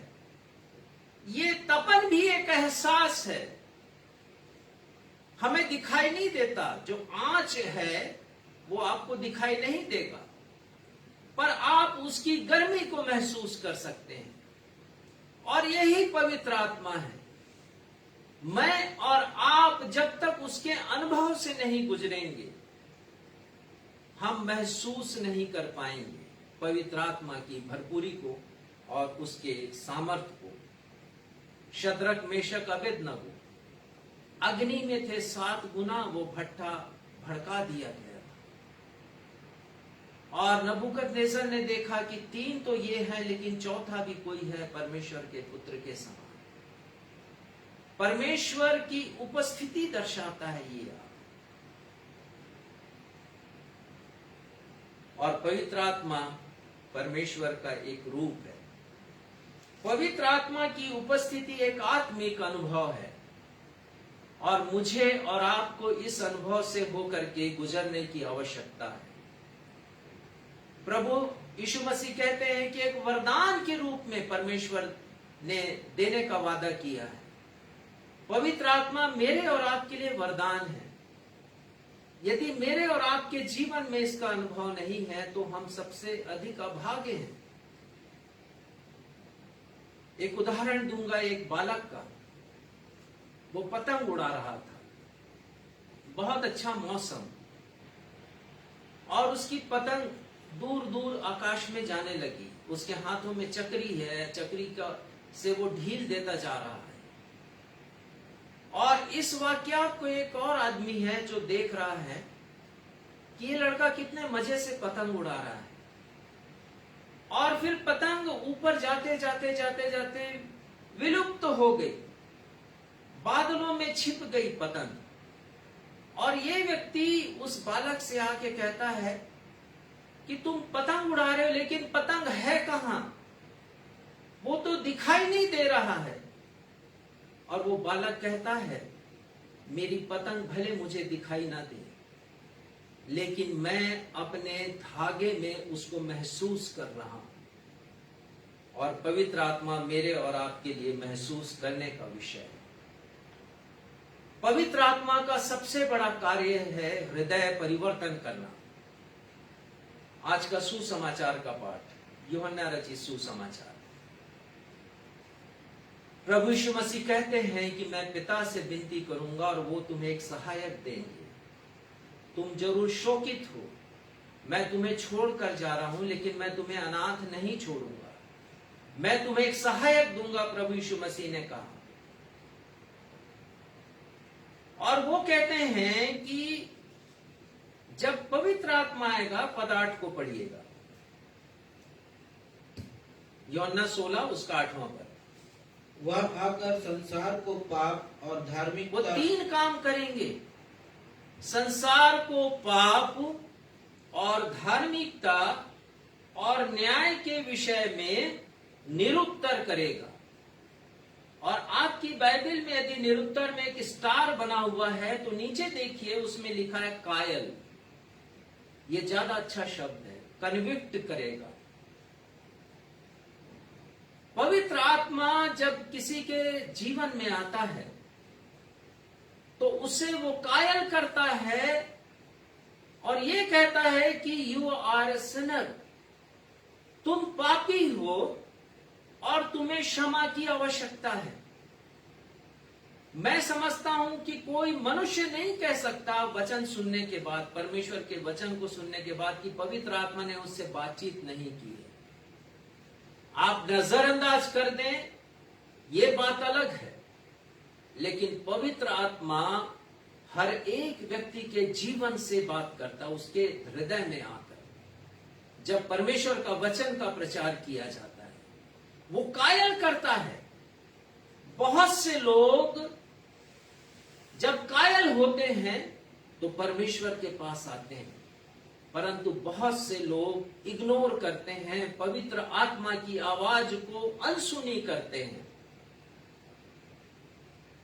पवित्र आत्मा गिल्टी कॉन्शियसनेस हमारे हृदय में उत्पन्न करते हैं, जो ये कहता है कि हां, मैं पापी हूं और मुझे क्षमा की आवश्यकता है। पतरस ने संदेश दिया आज के ही दिन, जब पवित्र आत्मा शिष्यों के ऊपर आया और वहां जितने अन्य उपस्थित थे, प्रभु यीशु मसीह की माता, प्रभु यीशु मसीह के भाई भी वहां पर थे और भी दूसरे अन्य विश्वासी लोग, 120 लोगों की संख्या, और साथ ही साथ भिन्न भिन्न देशों से आए हुए बहुत से तीर्थयात्री थे वहां पर। और जब पवित्र आत्मा का आगमन हुआ, आंधी की सी सनसनाहट का शब्द हुआ और अग्नि दिखाई दी उनको फटती हुई जीभ के रूप में। हलचल मच गई यरूशलेम में, ढेर सारे लोग आ गए और ये अन्य अन्य भाषा बोलने लगे। अन्य अन्य भाषा जब ये कहने लगे तो उस उपरोठी कोठरी से भी निकल आए, ये सड़कों पर आ गए और हजारों की भीड़ वहां एकत्रित हो गई। और फिर पतरस ने वहां पर संदेश देना प्रारंभ किया और संदेश का उसका विषय है मन फिराओ, टर्न टू गॉड। प्रभु यीशु मसीह मुक्तिदाता हैं, अपने पापों को मानो और बपतिस्मा लो। मन फिराने का अर्थ है हृदय परिवर्तन, और ये काम परमेश्वर पिता पवित्र आत्मा के माध्यम से करते हैं। यह हेजकेल की किताब, आज का पाठ पुराने नियम से जो पढ़ा गया, 36वां अध्याय 26 पद, और यहां लिखा है, मैं तुमको नया मन दूंगा और तुम्हारे भीतर नई आत्मा उत्पन्न करूंगा और तुम्हारी देह में से पत्थर का हृदय निकालकर। यही है मन फिराना, दृष्टिकोण में परिवर्तन। पत्थर का हृदय परमेश्वर निकालते हैं पवित्र आत्मा के माध्यम से, और मांस का हृदय, एक संवेदनशील हृदय परमेश्वर देते हैं। और इसी के आगे 27 पद में लिखा है, यह यहेजकेल 36 उसका 27 पद, मैं अपना आत्मा तुम्हारे भीतर देकर ऐसा करूंगा कि तुम मेरी विधियों पर चलोगे और मेरे नियमों को मानकर उनके अनुसार करोगे। परमेश्वर की इच्छा के अनुसार हमारा जीवन चलता है। ये फर्क है। देखिए, पवित्र आत्मा जब हमारे जीवन में आता है तो पापमय संसार में से वो हमको बचाए रखता है। ध्यान दीजिएगा, पवित्र आत्मा जब हमारे जीवन में आता है तो पापमय संसार से हमें वो बचा कर रखता है। हमारे शरीर का एक मैकेनिज्म है, इंटरनल मैकेनिज्म, जिसे ह्यूमन टेम्परेचर कंट्रोल सिस्टम कहते हैं।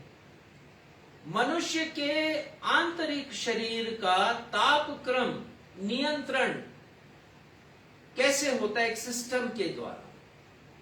और एक स्वस्थ मनुष्य का तापक्रम, जो इंटरनल तापक्रम है, 98.6 डिग्री फ़ारेनहाइट होता है।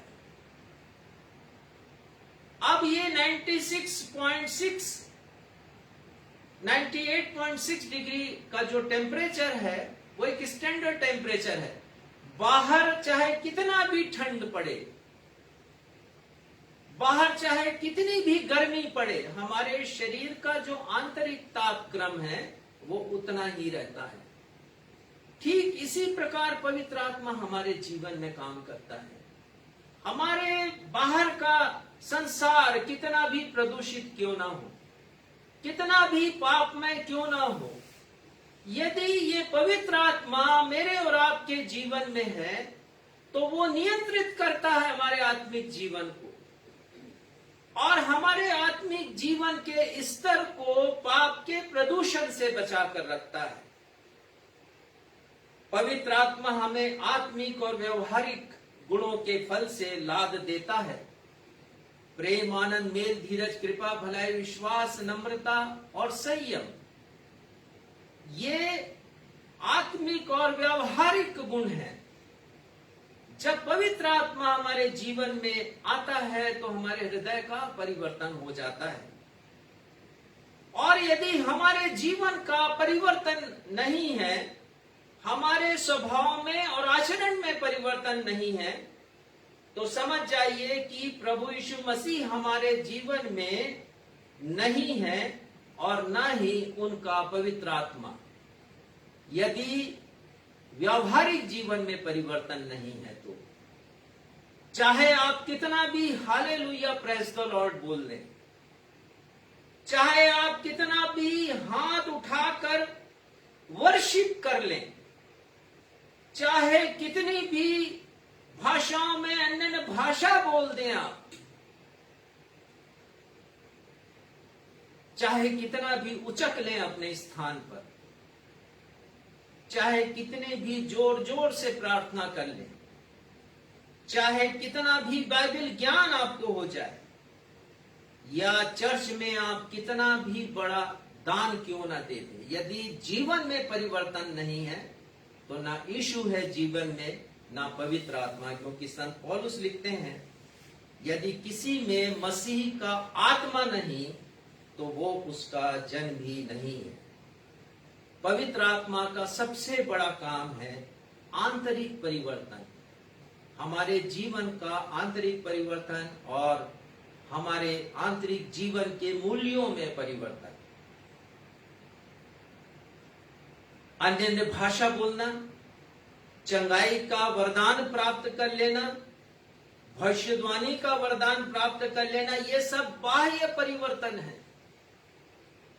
ये बाह्य परिवर्तन तब तक शून्य है जब तक हमारे आंतरिक जीवन में बदलाहट ना आए। दूसरी प्रतिज्ञा जो प्रभु यीशु मसीह ने पूरी की वो है इनॉग्रेशन ऑफ चर्च, कलीसिया का प्रारंभ, कलीसिया की शुरुआत, कलीसिया की बिगिनिंग, कलीसिया का जन्म प्रभु यीशु मसीह ने इस प्रतिज्ञा को किया था कैसरिया फिलिप्पी नामक जगह में। मत्ती 16:18 में इसका विवरण है। प्रभु यीशु मसीह पतरस से कहते हैं, जब पतरस ने कहा कि तू जीवते परमेश्वर का पुत्र मसीह है, तो प्रभु यीशु मसीह कहते हैं कि परमेश्वर ने तुझ पर यह बात प्रकट की है।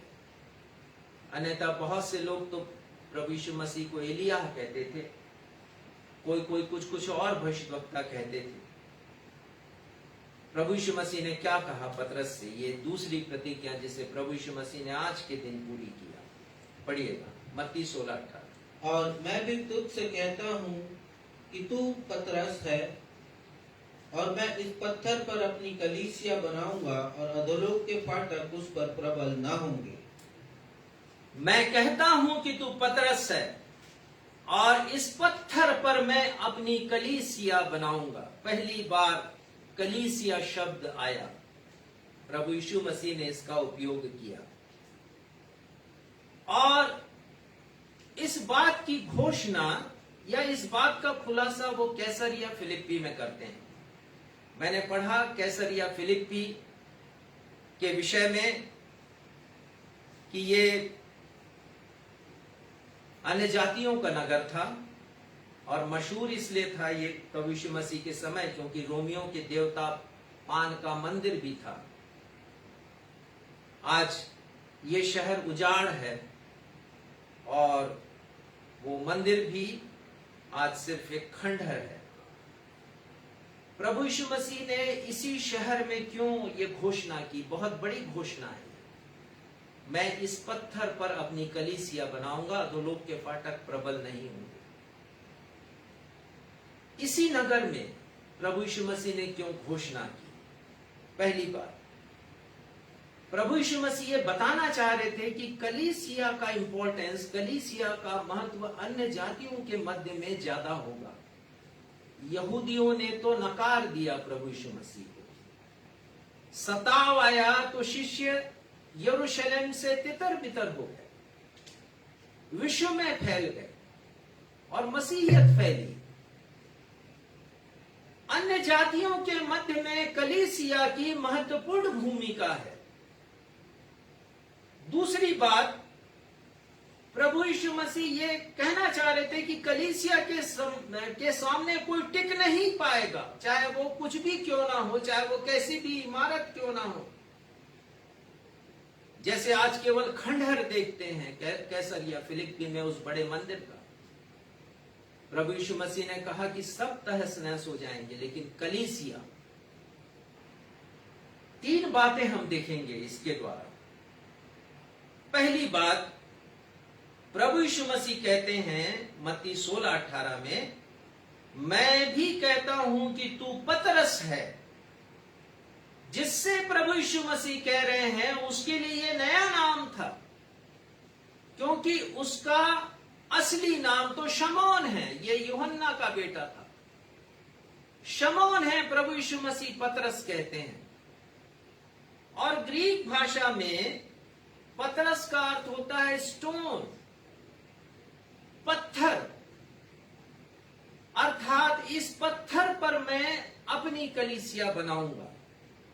एक और नाम दिया प्रभु यीशु मसीह ने शमौन को, यूहन्ना 1:42 में उसका विवरण है, और वो नाम था केफा। ये अरामाइक भाषा में ये शब्द है, जिसका भी अर्थ वही है, पत्थर। ग्रीक में भी वही अर्थ पत्थर, और केफा का अरामाइक भाषा में भी वही अर्थ है, पत्थर और छोटा पत्थर। कलीसिया का प्रारंभ एक छोटे से रूप में हुआ, बहुत छोटे रूप में कलीसिया का जन्म हुआ आज के दिन, परंतु बाद में यही कलीसिया विश्वव्यापी हो गई, क्योंकि प्रभु यीशु मसीह की आज्ञा थी, जगत के कोने कोने तक तुम मेरे गवाह होगे। जगत के छोर छोर तक वचन का प्रचार किया जाए, और आज पूरे विश्व में मसीही विश्वासी पाए जाते हैं। दूसरी बात, प्रभु यीशु मसीह कहते हैं मत्ती 16:18 में, मैं इस पत्थर पर अपनी कलीसिया बनाऊंगा। ध्यान दीजिएगा, अपनी कलीसिया। यदि हमारी कलीसिया है प्रभु के वचनों पर चलने वाली, तो वो हमारी नहीं हुई, प्रभु यीशु मसीह की कलीसिया। अपनी कलीसिया बनाऊंगा। अपनी कलीसिया का मतलब किसी के नाम की कलीसिया नहीं होगी, प्रभु यीशु मसीह की कलीसिया ये होगी। और कलीसिया के लिए ग्रीक भाषा का जो शब्द आया है वो है एक्लेसिया, जिसका मतलब है बुलाए हुए लोग, कॉल्ड आउट वंस। कलीसिया प्रभु यीशु मसीह कहते हैं मेरी अपनी होगी, जिसमें मेरे द्वारा बुलाए गए लोग होंगे, किसी अन्य कारण से आए हुए लोग नहीं हैं प्रभु यीशु मसीह की कलीसिया में। क्षमा करेंगे मुझे, क्योंकि बहुत से लोग कलीसिया के सदस्य बनना चाहते हैं हैचिंग मैचिंग डिस्पैचिंग के लिए। बच्चों का बपतिस्मा हो जाए कलीसिया में, इसलिए सदस्यता ले लो। बच्चों का विवाह हो जाए कलीसिया में, इस चर्च बिल्डिंग में सदस्यता ले लो। हम मर जाए तो हमारी मौत मिट्टी का प्रबंध हो जाए कलीसिया के द्वारा, इस कलीसिया की सदस्यता ले लो। पवित्र आत्मा से परिपूर्ण जीवन का उनके सामने कोई महत्व नहीं। प्रभु यीशु मसीह कहते हैं आए हुओं की कलीसिया नहीं है, बुलाए हुओं की कलीसिया है, जिन्हें प्रभु यीशु मसीह ने बुलाया है। तीसरा, वो कहते हैं अधोलोक के फाटक उस पर प्रबल नहीं होंगे। कलीसिया को अधोलोक की शक्तियों के लिए जो शब्द आया अंग्रेजी भाषा में, वो पावर ऑफ हेल। कई जगह आया पावर ऑफ हेडेस, कई जगह आया power of hell. Power of hell समझने के लिए ज्यादा आसान है। नरक की शक्तियां कलीसिया पर प्रबल नहीं होंगी। जरूर इसका प्रारंभ छोटे रूप में होगा, लेकिन अधोलोक की शक्तियां, नरक की शक्तियां कलीसिया को तबाह नहीं कर सकेंगी। चाहे वो कलीसिया छोटे छोटे घरों में, झोपड़ों में और फूस के घरों में, फूस की छत में लगाई जाती रही हो, अधोलोक के फाटक कभी प्रबल नहीं होंगे। और इसीलिए कलीसिया जीवित है आज, और कलीसिया से प्रभु यीशु मसीह ने प्रेम किया है, इसलिए कलीसिया उठाई भी जाएगी जब प्रभु यीशु मसीह आएंगे। तब इस कलीसिया को कोई मिटा नहीं सकता, कोई नेस्त नाबूद नहीं कर सकता। लिटरली लोग जलाकर खाक कर देंगे, लेकिन कलीसिया कलीसिया रहेगी, बुलाए हुए लोगों की कलीसिया होती है। कलीसिया अपने जन्म के दिन से आज तक अनेक झंझावातों से, तूफानों से होकर गुजरी है। कलीसिया को जलाकर खत्म करने, कलीसिया को कुचल देने, कलीसिया को बर्बाद कर देने, कलीसिया को निचोड़ देने, कलीसिया को नेस्तनाबूद करने राजा महाराजाओं से लेकर आम जनता ने भरसक कोशिश की है, और कोशिश अभी भी जारी है। लेकिन कलीसिया को जितना सताया गया है, कलीसिया उससे भी ज्यादा कलीसिया ने प्रगति की है। कलीसिया पुष्पित और पल्लवित हुई है। क्यों हुई? क्योंकि किसी व्यक्ति ने इसके आधार को नहीं रखा। आज के दिन कलीसिया का जन्म हुआ। प्रभु यीशु मसीह ने कहा कि अपनी कलीसिया, मेरी अपनी कलीसिया। कलीसिया का सताव, परसिक्यूशन एक दूसरे के पूरक है। ऐसा हो नहीं सकता कि कलीसिया हो इस पृथ्वी पर और सताव ना आए उसके ऊपर। आज भी कलीसियाएं जलाई जा रही हैं, हिंसा की जा रही है, बाइबल को फाड़ कर फेंका जा रहा है, पर अधोलोक के फाटक कलीसिया को समूल नष्ट नहीं कर पाएंगे। प्रेरितों के काम यदि आप पढ़ेंगे तो बड़े अच्छे विवरण आपको पढ़ने मिलेंगे। पेंटिकोस्ट के दिन कलीसिया का जन्म हुआ नहीं और सताव शुरू हो गया। सताव का प्रारंभ तब हुआ जब पतरस ने प्रचार किया और 3000 लोगों ने पश्चाताप किया, बपतिस्मा लिया, प्रभु यीशु मसीह के पास आ गए। और सताव तब हुआ जब पतरस और यूहन्ना ने एक जन्म के लंगड़े को चंगाई दी। वो जो सुंदर फाटक के पास बैठकर भीख मांगा करता था, वो अब उछलने कूदने लगा। और लोगों को ये बात अच्छी नहीं लगी। जब आप सुसमाचार का प्रचार करते हैं, जब आप आश्चर्य कर्मों को करते हैं कलीसिया में, आप याद रखिए सताव तब शुरू होता है। प्रथम कलीसिया का सताव प्रारंभ हुआ। प्रेरितों के काम 4 अध्याय के 17वें और 18वें पद में हमें इसका विवरण मिलता है। जल्दी से मैं बताना चाहूंगा, परंतु इसलिए कि यह बात लोगों में और अधिक फैल न जाए, महायाजक और मंदिर के जो कर्ता धर्ता हैं, व्यवस्थापक हैं, वे सब कहने लगे कि हम उनको धमकाएं और चेतावनी दें उनको। 18वें पद में यूहन्ना और पतरस को उन्होंने बुलाया और चेतावनी दिया उनको, कुछ भी नहीं कहना है तुमको यीशु के नाम से और कुछ भी नहीं सिखलाना है। लेकिन पतरस और यूहन्ना कहते हैं, क्या यह परमेश्वर के लिए भला है कि हम परमेश्वर की बात से बढ़कर तुम्हारी बात को माने? ये हमसे हो नहीं सकता। कलीसिया इसीलिए सताई जाती है, इसीलिए टॉर्चर किया जाता है कलीसिया को। लेकिन यीशु ने कहा, धोलोक के फाटक उस पर प्रबल नहीं होंगे। विलियम टिंडल के बारे में आपको बताना चाहता हूं। विलियम टिंडल 1500 सन के आसपास इंग्लैंड में थे। बहुत कुशाग्र बुद्धि के 8 भाषाओं का उन्हें ज्ञान था। एक बात उन्हें बड़ी खलती थी कि उनके पास बाइबल नहीं है।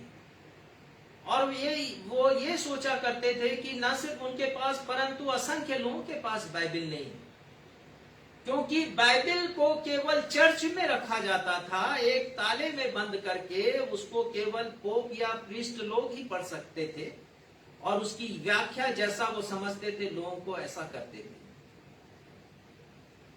उन्होंने देखा कि 1000 वर्ष से लोगों के हाथ में बाइबल नहीं है, और बाइबल यदि थी कलीसिया में तो वो लैटिन भाषा में थी, अंग्रेजी भाषा में नहीं।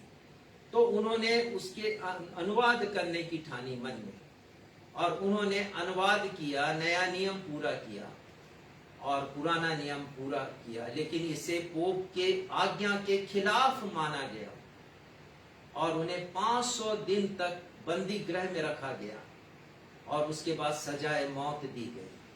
उनका गला घोंटा गया और उन्हें एक खंभे में बांधकर जला दिया गया।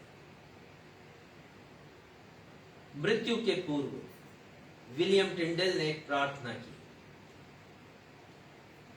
उन्होंने कहा, हे प्रभु, इंग्लैंड की राजा की आंखों को खोल दे, इंग्लैंड के राजा की आंखों को खोल दे कि वो सच्चाई को जान सके।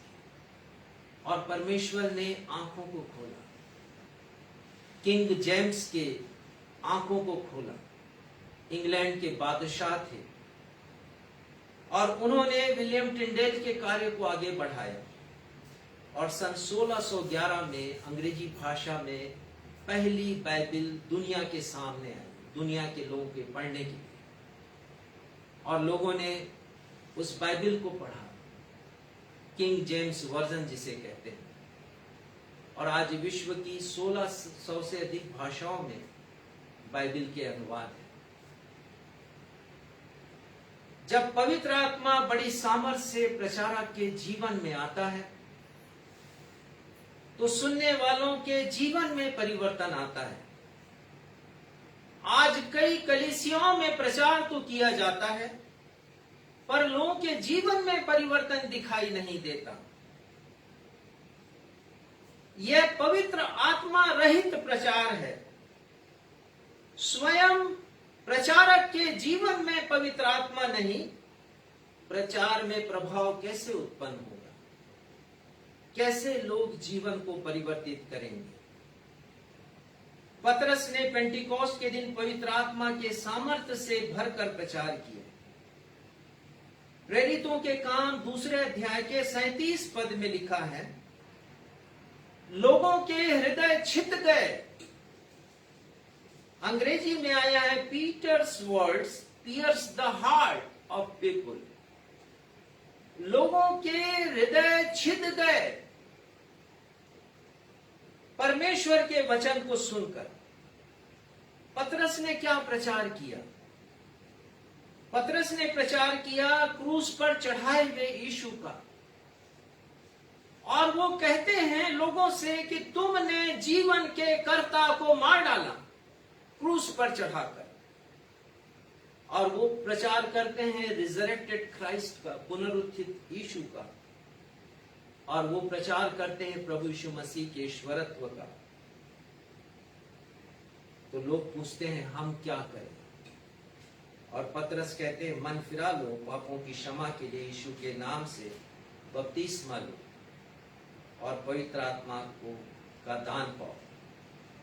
आज कलीसिया को ऐसे प्रचार की आवश्यकता है, मन फिराव के प्रचार की। उस प्रचार की नहीं जो कानों की खुजली को ठीक करे, उस प्रचार को नहीं जिसमें मनोरंजन की बातें हों, या कलीसिया में ऐसे आयोजन नहीं जिससे लोगों का मनोरंजन होता हो, या लोग केवल क्रिसमस को जाने क्योंकि बड़ा आनंद का समय लोगों के लिए हो जाता है।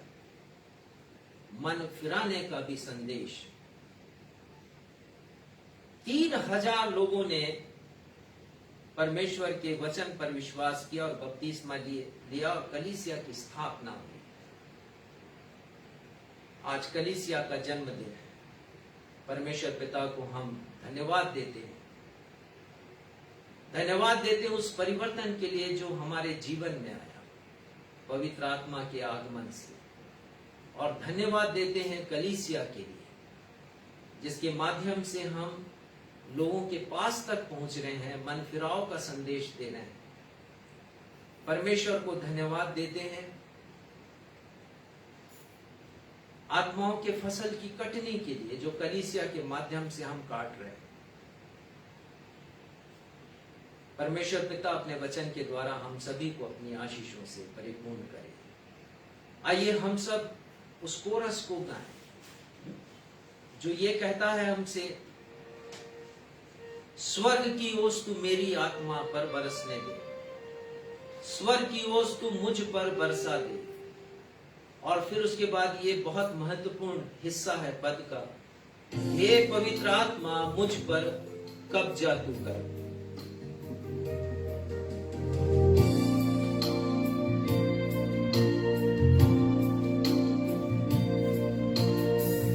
आइए हम सब मिलकर के इस कोरस को गाएंगे।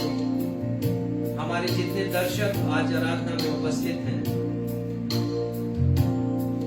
और आग्रह करेंगे पवित्र आत्मा से कि वो हमारी जिंदगी के ऊपर कब्जा करे, हमारे आंतरिक जीवन पर कब्जा करे, हमें एक नया मनुष्य बना दे।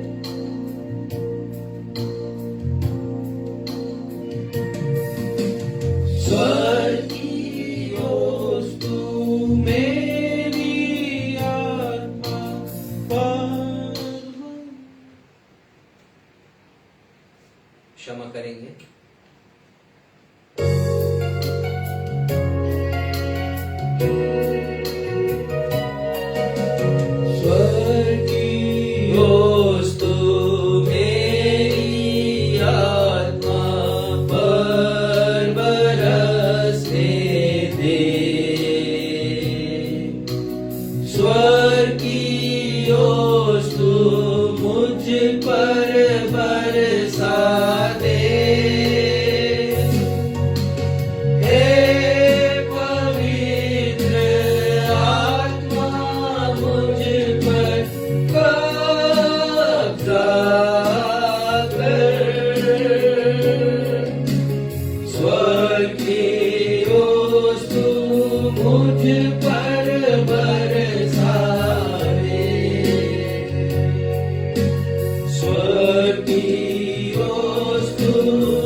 देते हैं आज के दिन के लिए जिस दिन प्रभु यीशु मसीह ने अपनी 2 प्रतिज्ञाओं को पूरा किया। कलीसिया की स्थापना और पवित्र आत्मा का आगमन, हम धन्यवाद देते हैं पिता। विश्व के इतिहास को इन दोनों शक्तियों ने बदला है, लोगों के जीवन को प्रभावित किया, कई मिशन खड़े हुए हैं। पवित्र आत्मा के प्रभाव से लोगों की जिंदगी में सुख और शांति आई। हम जानते हैं प्रभु कितने पैरा चर्च ऑर्गेनाइजेशन है, पवित्र आत्मा की प्रेरणा से ये सब आगे आए, जिन्होंने लोक हित में काम किए, स्वास्थ्य के क्षेत्र में, एजुकेशन के क्षेत्र में, ट्रेनिंग के क्षेत्र में और परोपकार के क्षेत्र में, और विश्व को बदला गया है। हम धन्यवाद देते हैं पिता आपके इस बड़े उपकार के लिए, और हमेशा हम धन्यवाद देते हैं। यही प्रार्थना है पिता कि कलीसिया को हम बेदाग और बेझुर्री बनाकर रखें और पवित्र आत्मा को शोकित ना करें। पवित्र आत्मा हमारे जिंदगी में काम करे। धन्यवाद देते हुए अपनी इस प्रार्थना को आपके बेटे हमारे मुक्तिदाता प्रभु यीशु के नाम से मांगते हैं, सुनिए और ग्रहण कीजिए। आमीन। आशीष ग्रहण करें। अब हमारे अद्वैत पिता परमेश्वर का प्रेम, हमारे उद्धारकर्ता प्रभु यीशु मसीह का अनुग्रह और शांतिदायक पवित्र आत्मा की सहभागिता हमें से हरेक के साथ अब से लेकर के हमारे उद्धारकर्ता प्रभु यीशु मसीह के दूसरे आगमन तक हमेशा होती है। हम सब कहें आमीन। आमीन। जय मसीह। जय